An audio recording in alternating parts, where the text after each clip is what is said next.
नमस्कार, सत श्री अकाल दोस्तों। मैं रोहित गुप्ता, मेरे यूट्यूब चैनल रोहित क्लासेस में आपका हार्दिक अभिनंदन है। दोस्तों, हम यहाँ आर्य कंपटीशन टाइम्स की पुस्तक भारतीय इतिहास, जो कि UGC net paper second history के रिवीजन के लिए अति महत्वपूर्ण बुक है दोस्तों, जिसका हम चैप्टर 7 पढ़ रहे थे, प्राचीन भारत के प्रमुख धार्मिक आंदोलन।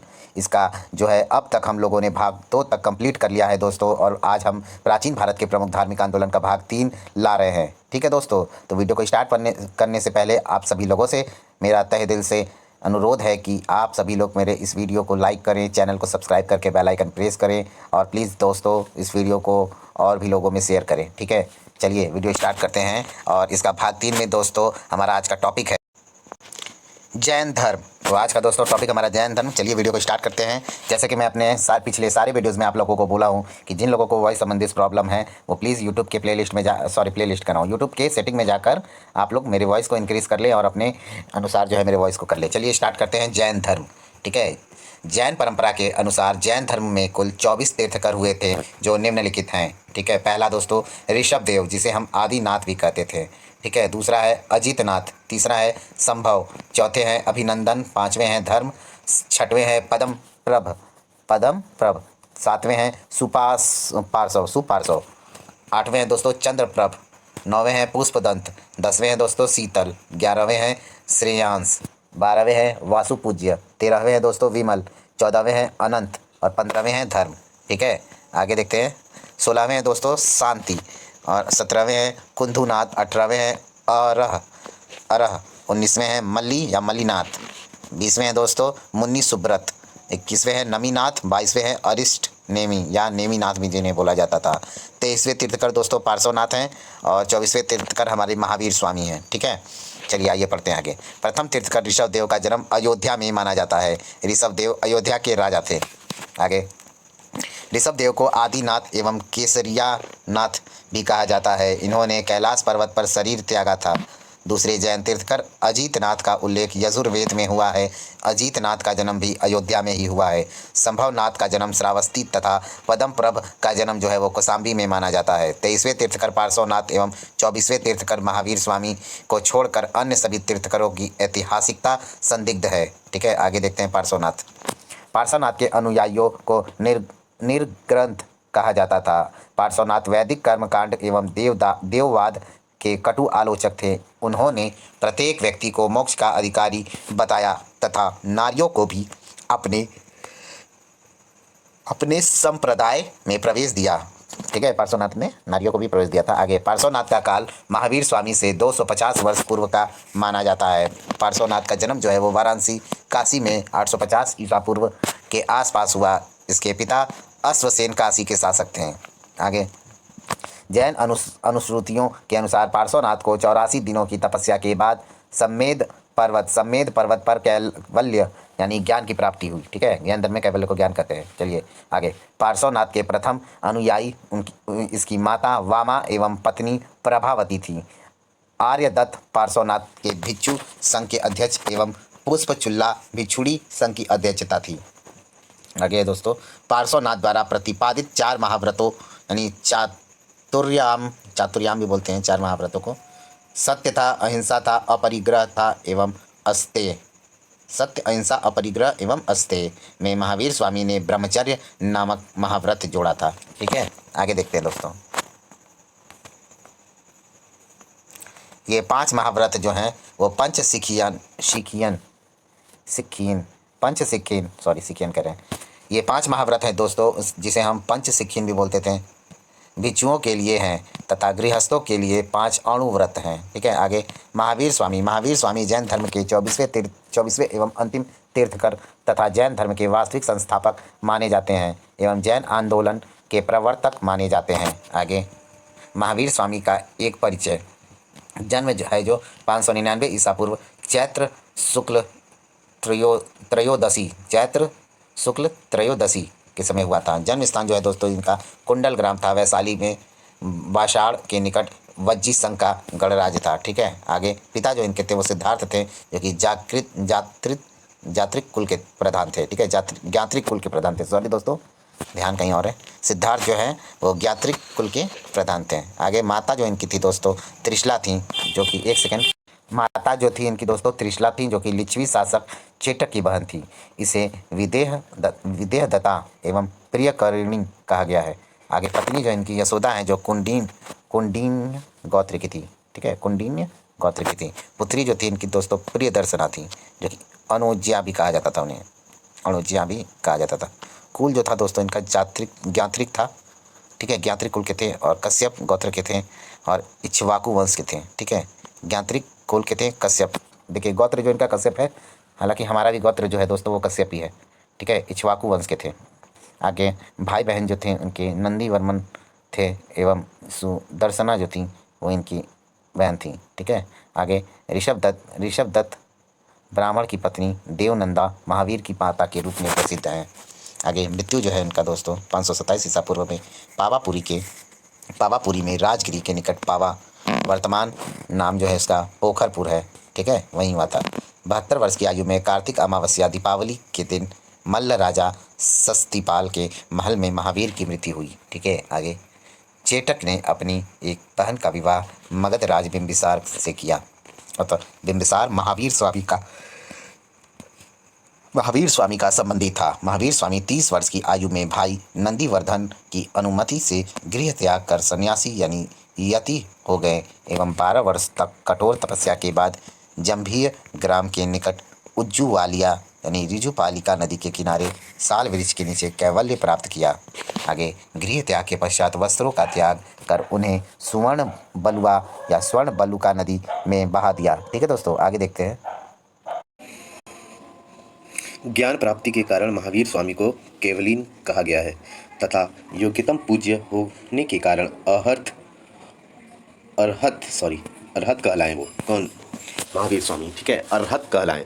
आगे हैं दोस्तों, इंद्रियों के जीतने के कारण जिन एवं महावीर कहलाएं। बंधनों से मुक्त होने के कारण वे निर्ग्रंथ कहलाएं। ठीक है, जो कि पार्श्व धर्म में निर्ग्रंथ शब्द की मतलब पहली बार उल्लेख हुई है। ठीक, पार्श्वनाथ के द्वारा। आगे मतलब 250 साल पहले।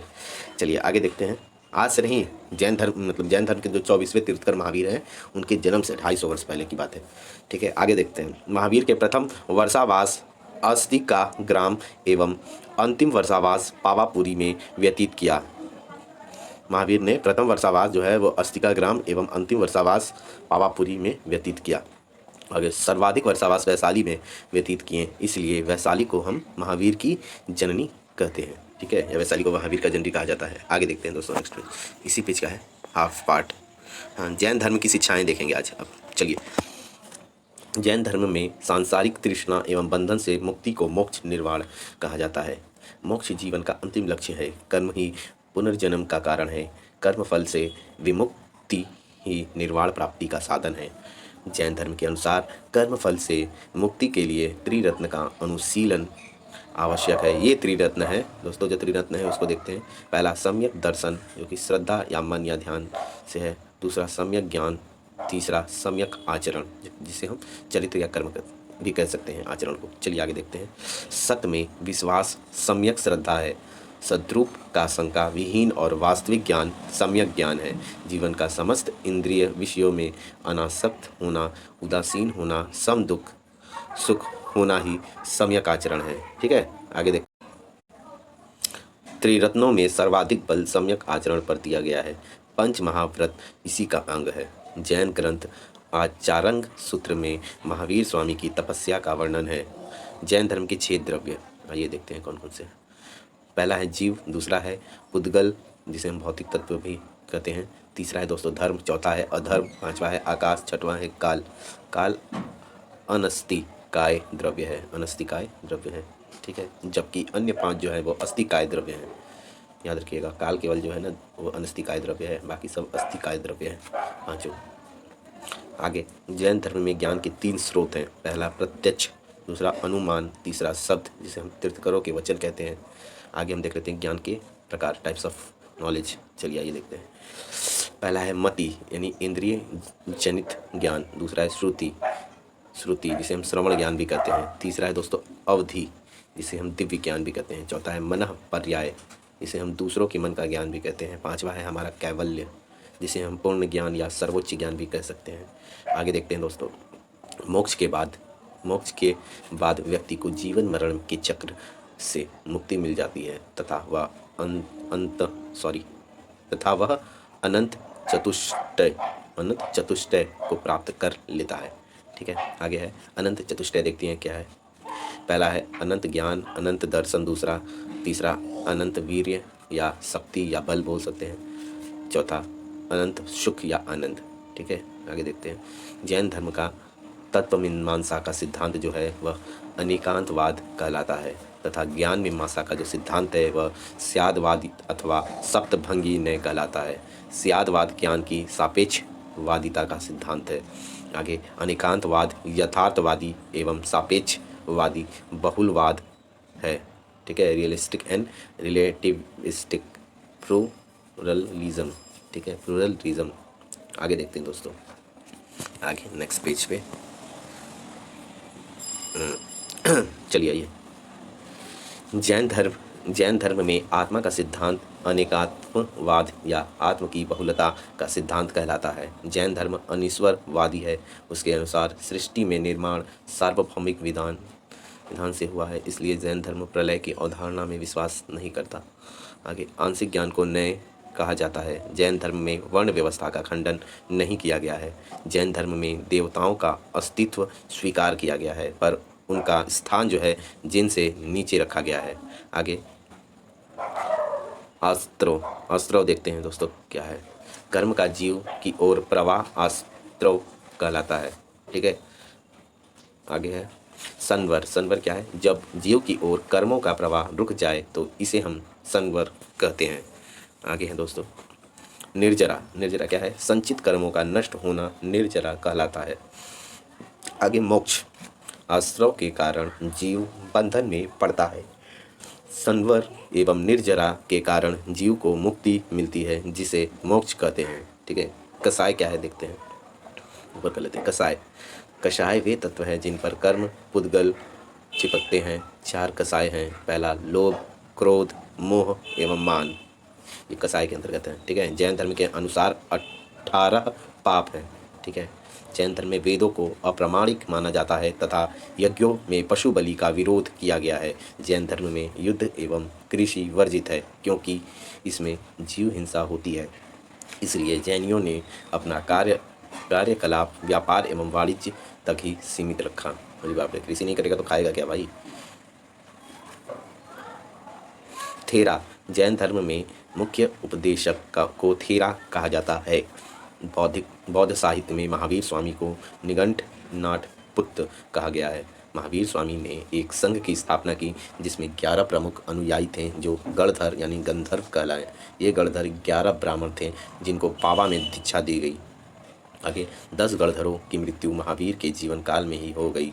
इनके नामों की जानकारी कल्पसूत्र, आवश्यक निरुक्ति एवं आवश्यक चूर्णी में मिलती है। आगे महावीर स्वामी की मृत्यु के बाद केवल सुधर्मन नामक गणधर जीवित रहे, जबकि जयशंकर मिश्र के अनुसार महावीर स्वामी की मृत्यु के बाद सुधर्मन एवं इंद्रभूति नामक 2 गणधर जीवित रहे तथा सुधर्मन महावीर स्वामी की मृत्यु के बाद जैन धर्म या संघ के प्रथम अध्यक्ष बने, जो प्रथम थेरा भी थे। अंतिम थेरा जो है वो भद्रभाऊ थे। ठीक है, सुधर्मन के बाद जम्बू जैन धर्म या संघ का अध्यक्ष बने, जो अंतिम केवलिन भी थे। ठीक है, आगे है अंतिम केवलिन भी थे, इसके बाद नहीं है ना, हाँ यहाँ इस पेज पे है अंतिम केवलिन भी थे। आगे देखते हैं।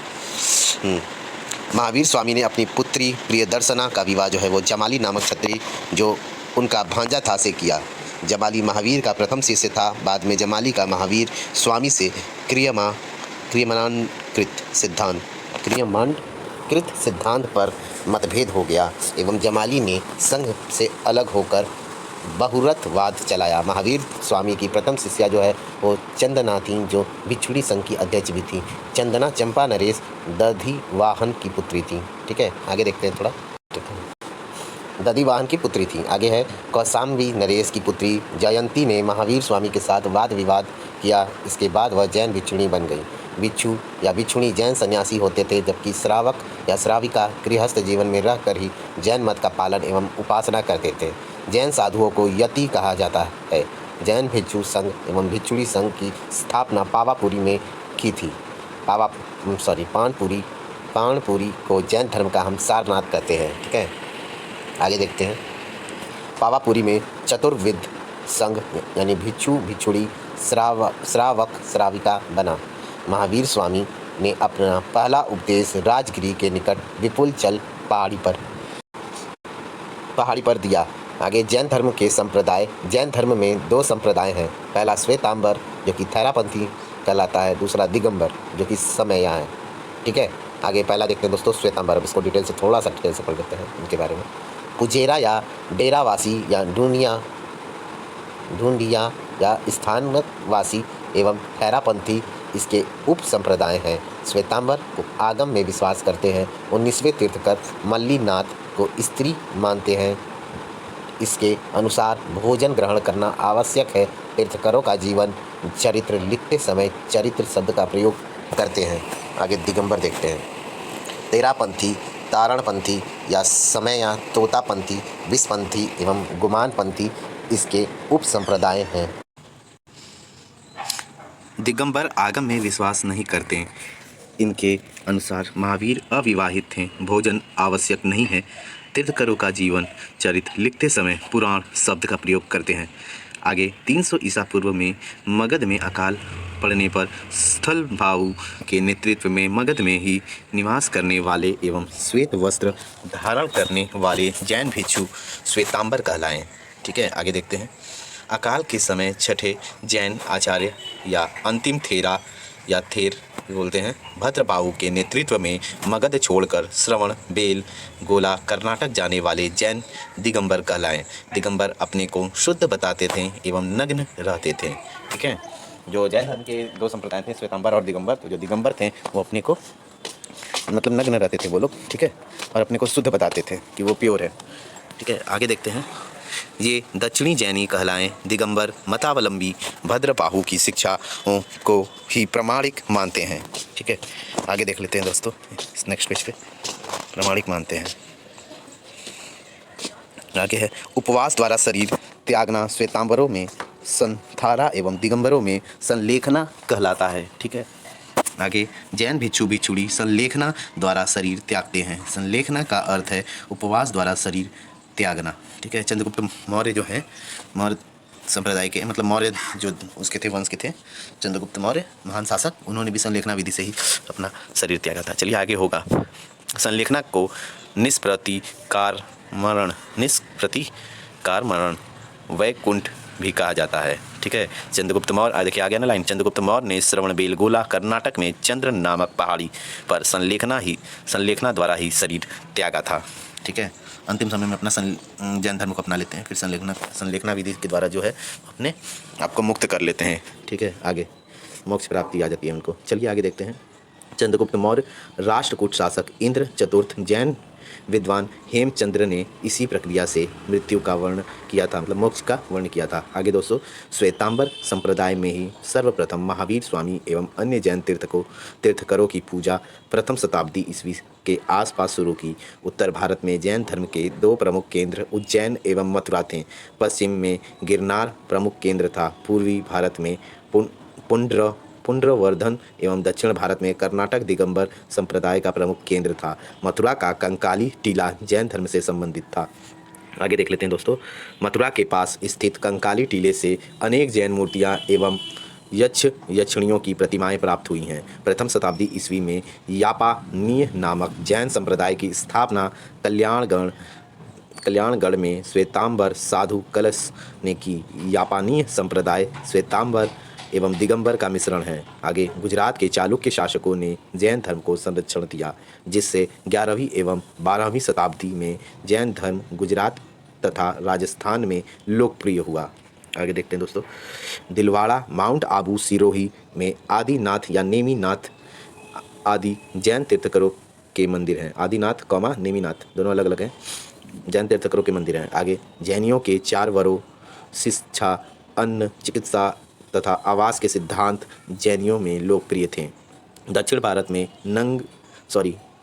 भारत में गंग कदंब राष्ट्रकूट एवं चालुक्य राजाओं ने जैन धर्म को प्रश्रय दिया। ऋग्वेद में केवल 2 तीर्थंकरों ऋषभदेव एवं अरिष्टनेमि का उल्लेख है। आगे जैन ग्रंथ उत्तराध्ययन सूत्र के अनुसार 22वें तीर्थंकर अरिष्टनेमि भागवत धर्म के वासुदेव कृष्ण के समकालीन थे। आगे आजीवक संप्रदाय जीवनचर्या एवं तप विधान में जैन धर्म के समान था। आजीवक संप्रदाय के संस्थापक मखलीपुत्र गोशाल पहले महावीर स्वामी के साथ थे, परंतु बाद में मतभेद होने के कारण दोनों अलग हो गए। दोनों की पहली भेंट नालंदा में हुई थी। ठीक है, आगे देखते हैं दोस्तों, इसी पेज का हाफ पार्ट नालंदा में हुई थी। आगे विष्णु पुराण एवं भागवत पुराण में ऋषभदेव का उल्लेख नारायण के अवतार के रूप में मिलता है एवं भागवत पुराण में इन्हें विष्णु का अवतार कहा गया है। किसे? ऋषभदेव को। आगे देखते हैं प्राचीन भारत में जैन धर्म के समर्थक राजा कौन कौन थे, ये देख लेते हैं। इंपॉर्टेंट है दोस्तों, देख लीजिए। पहला है उदयन, दूसरा है बिंबिसार, तीसरा है अजातशत्रु, चौथा है चंद्रगुप्त मौर्य, पांचवा है बिंदुसार, बिंबिसार भी था, छठवां है खारवेल, सातवां है अमोघवर्ष। ठीक है, इतने थे। आगे महावीर स्वामी के अनुयायी नरेश कौन कौन से थे? बिंबिसार अजातशत्रु मगध नरेश थे, उदयन जो थे वो वत्स नरेश थे, प्रघोत जो थे वो अवंती नरेश थे, उदयन जो थे वो पाटलिपुत्र का संस्थापक भी उसे कहा जाता है, उदयन को, मगध नरेश था। ठीक है, उदयन। आगे दधिवाहन जो था वो चंपा नरेश था। ठीक है, आगे अधिकांश जैन धर्म ग्रंथ जो है वो अर्धमागधी भाषा में लिखा गया है। आगे कुछ ग्रंथ जो है वो अपभ्रंश में भी लिखे गए हैं। जैन मुनि हेमचंद्र ने अपभ्रंश भाषा का पहला व्याकरण तैयार किया था।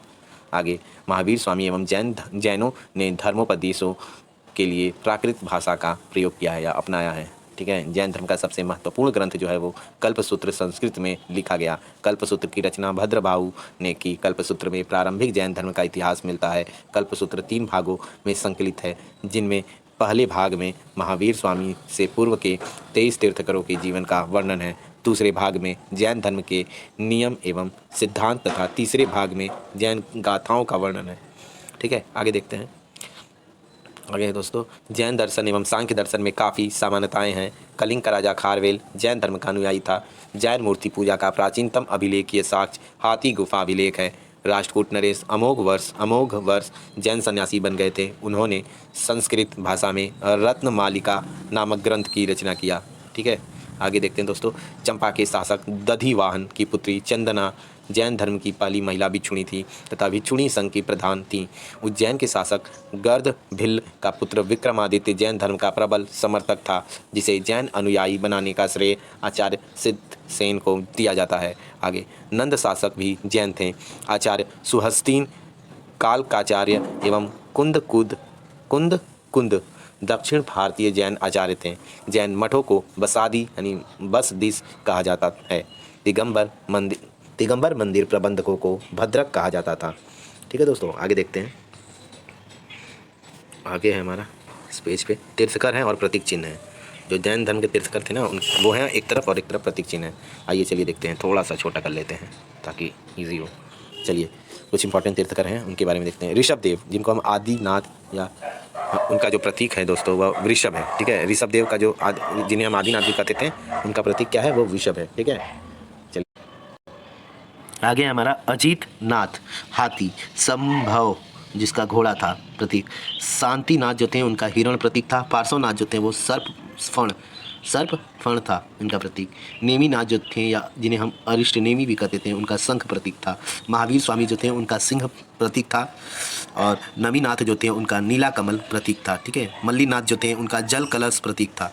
आगे देखते हैं। महावीर स्वामी द्वारा दिए गए सिद्धांत 14 प्राचीन ग्रंथों में संकलित है। इन ग्रंथों को पूर्व कहते हैं। जैन संगीतियाँ देखते हैं कितनी। आगे पहला है दोस्तों प्रथम जैन संगीति जो है, प्रथम जैन महासभा है। चंद्रगुप्त मौर्य के शासनकाल में 300 ईसा पूर्व में पाटलिपुत्र में जैन धर्म उपदेशों के संकलन हेतु एक महासभा का आयोजन किया गया। इसमें जैन धर्म के प्रधान भाग को 14 पर्वों भी बोल सकते हैं। 14 पर्वों को स्थूल भद्र ने 12 अंगों में संपादन किया। श्वेतांबरों ने 12 अंगों को स्वीकार किया है। आगे जैन महासभा का दक्षिण के दिगंबर जैनों यथा भद्रबाहु आदि ने बहिष्कार किया है। यह सभा स्थूल भद्र एवं संभूति विजय नामक स्थवीरों के निरीक्षण में हुई। आगे देखते हैं। इनमें जैन धर्म श्वेतांबर एवं दिगंबर संप्रदायों में बट गया। दिगंबर साधु को क्षुल्लक, इल्लक एवं निर्ग्रंथ कहा जाता है तथा श्वेतांबर साधु को यति साधु एवं आचार्य कहा जाता था। क्षुल्लक दिगंबर साधु की दीक्षा संस्कार की आरंभिक अवस्था है। द्वितीय बौद्ध संगति देखते हैं, द्वितीय जैन संगति, सॉरी बौद्ध कह रहे हैं, बौद्ध संगति तो हम लोग पढ़ चुके हैं, जैन संगति पढ़ रहे हैं, ठीक है। द्वितीय जैन महासभा में क्या है देखते हैं आइए।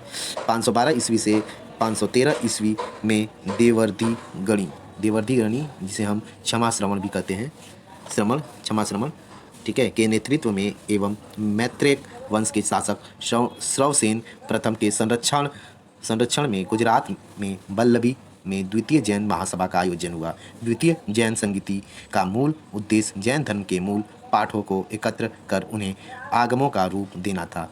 इसमें धर्म ग्रंथों को अंतिम रूप से अर्धमागधी भाषा में संकलित कर लिपिबद्ध किया गया है। आगे तथा 12 उपांग जोड़े गए। प्रथम सभा में संकलित 12वां अंग इस समय खो गया था। उवास गद समा सही पढ़ रहे हैं ना? नहीं, उवास गद साओ, सॉरी गलती हो गया दोस्तों, ध्यान रखिएगा, छत पर पढ़ने में धूप में थोड़ा सा दिक्कत हो रहा है। चलिए, उवास गद साओ में 10 जैन व्यापारियों की कथा का वर्णन है जिन्होंने जैन धर्म अपनाकर मोक्ष प्राप्त किया। भगवती सूत्र में जैन तीर्थकरों विशेषतः महावीर स्वामी के जीवन एवं जैन सिद्धांतों के बारे में उल्लेख मिलता है। आगे है इसी पेज का हाफ पार्ट। चलिए आइए देखते हैं। हाँ, आचरांग सूत्र और भगवती सूत्र सबसे अधिक महत्वपूर्ण अंग है। सूत्र कृतांग में विभिन्न जैन मतों का वर्णन है। सूत्र कृतांग एवं आचरांग सूत्र प्राचीनतम जैन अंग हैं। आगे सलाका पुरुष अवधारणा जैन धर्म से संबंधित है। जैनों द्वारा 63 सलाका पुरुषों का उल्लेख मिलता है जिसमें कृष्ण को भी स्थान दिया गया है, ठीक है। आगे हेमचंद्र सूरी ने त्रिष्टि सलाका पुरुष चरित्रम की रचना की जिसका परिशिष्ट पर्व के नाम से जाना जाता है। प्राकृत भाषा में राम कथा के जैन रूपांतर पौमचर्यम का लेखक विमल सूरी था जिनका समय प्रथम शताब्दी ईस्वी का है। जैन कवि शंभु यानी सत्य भूदेव ने 7वीं सदी में पौमचर्यम यानी पदमचरितम की रचना अपभ्रंश में की। यह अपभ्रंश में रामायण का जैन रूपांतरण है। शंभु को अपभ्रंश का वाल्मीकि कहा गया है। नोट, अपभ्रंश भाषा का विकास प्राकृत के बाद हुआ। अपभ्रंश प्राकृत एवं आधुनिक भाषाओं के बीच की अवस्था है। आगे जैन वास्तुकला। श्रवणबेलगोला कर्नाटक में चंद्रगिरी पहाड़ी पर स्थित है, ठीक है। श्रवणबेलगोला में गंग शासक राजमल्ल चतुर्थ के मंत्री चामुंड राय ने 983 ईस्वी में गोमतेश्वर, जो कि बाहुबली जो प्रथम तीर्थकर ऋषभदेव के पुत्र थे, ठीक है, इन्हीं को गोमतेश्वर कहा गया है, ठीक है, कि 57 फुट यानी 17 मीटर 50 सेंटीमीटर ऊंची विशाल प्रतिमा का निर्माण करवाया। गोमतेश्वर या बाहुबली का महामस्तकाभिषेक समारोह उसी समय से प्रति 12 वर्ष पर मनाया जाता है। आगे देखते हैं। स्कंदगुप्त के कहोम अभिलेख से जैन तीर्थकरों की 5 प्रतिमाओं की स्थापना का उल्लेख मिलता है। उदयगिरी, जो कि विदिशा मध्य प्रदेश में है, उदयगिरी की बाघ गुफा से कुमारगुप्त प्रथम के समय 425 ईस्वी का एक लेख मिलता है जिसके अनुसार शंकर नामक एक व्यक्ति से जैन तीर्थकर की मूर्ति का निर्माण करवाया।